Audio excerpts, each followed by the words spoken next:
हरियाणा विधानसभा चुनाव में हार के बाद कांग्रेस को अपने सहयोगियों से ही नसीहतें मिलना शुरू हो गई हैं। महाराष्ट्र में इंडिया गठबंधन की सहयोगी शिवसेना यूबीटी के नेता संजय राउत ने हरियाणा में हार के लिए कांग्रेस के ओवर कॉन्फिडेंस को जिम्मेदार ठहराया है। इंडिया गठबंधन चुनाव लड़ रहा था उमर अब्दुल्ला जी के या डॉक्टर फारूक अब्दुल्ला जी के नेतृत्व में इंडिया आघाड़ी का जो है वहां कांग्रेस उनके साथ है और भी होते। हरियाणा में इंडिया गठबंधन नहीं बन पाया। हरियाणा में इंडिया गठबंधन नहीं बन पाया क्योंकि वहां कांग्रेस को लगता था कि बस हम अपने ताकत पर अपने बलबूते पर जीतेंगे तो सत्ता में और कोई भागीदार नहीं चाहिए। तो हमारे जो मित्र है हुड्डा जी या कांग्रेस के नेता है उनको लगा कि हम ही जीतेंगे। अगर समाजवादी पार्टी है अखिलेश जी की, आप है केजरीवाल साहब के नेतृत्व में, हमारे जैसे छोटे छोटे दल है, हमारे खाते में 1-2 सीटें आ जाती तो जरूर ये जो चित्र है, ये निर्णय है जो जनता ने दिया उसमें जरूर बदलाव होता।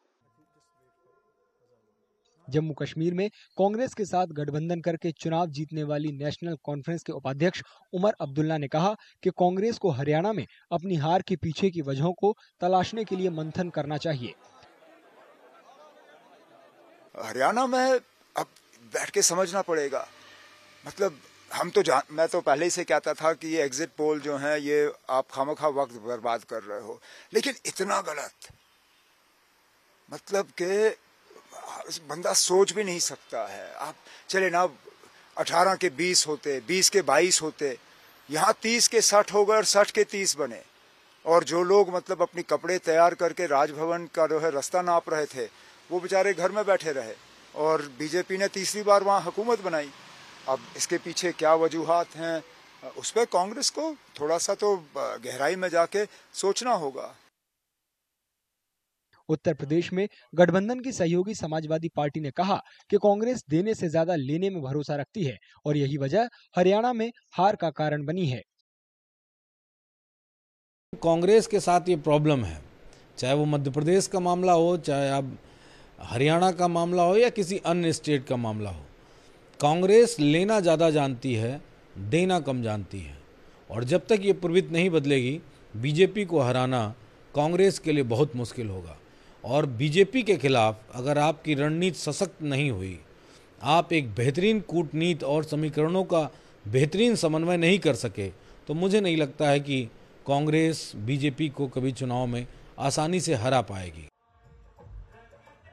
आम आदमी पार्टी ने भी कांग्रेस पर ओवर कॉन्फिडेंस में हारने की तोहमत लगाई है। कांग्रेस के अति आत्मविश्वास ने हराया है। जब उत्तर प्रदेश में 2022 में उनकी सिर्फ 2 सीटें थी विधानसभा में, तो भी सपा ने उनको 17 सीटें दी लोकसभा में। दिल्ली में विधानसभा में पिछले 10 साल से कांग्रेस 0 पे है, पर लोकसभा में आम आदमी पार्टी ने उनको 3 सीटें दी। पर कांग्रेस को जरूरी नहीं लगा कि वो अपने अलायंस पार्टनर्स को साथ लेकर चले। हमने बहुत प्रयास किया, पर इसका पोस्टमार्टम करने का कोई फायदा नहीं है, हमें आगे का सोचना है। आम आदमी पार्टी ने कहा कि हरियाणा में गठबंधन न होने के लिए कांग्रेस जिम्मेदार है। इसके साथ ही आम आदमी पार्टी ने यह भी साफ कह दिया है कि दिल्ली विधानसभा चुनावों में भी उसका कांग्रेस से कोई गठबंधन नहीं होगा। दिल्ली में हम अकेले चुनाव लड़ेंगे। अति आत्मविश्वास से भरी कांग्रेस और अहंकारी भाजपा से हम अकेले लड़ने में सक्षम हैं। हम झुककर दिल्ली की जनता के सामने अपने काम रखेंगे। हम हर चुनाव को बहुत सीरियसली लेते हैं और बहुत मेहनत करते हैं और वही हम दिल्ली चुनाव में करेंगे।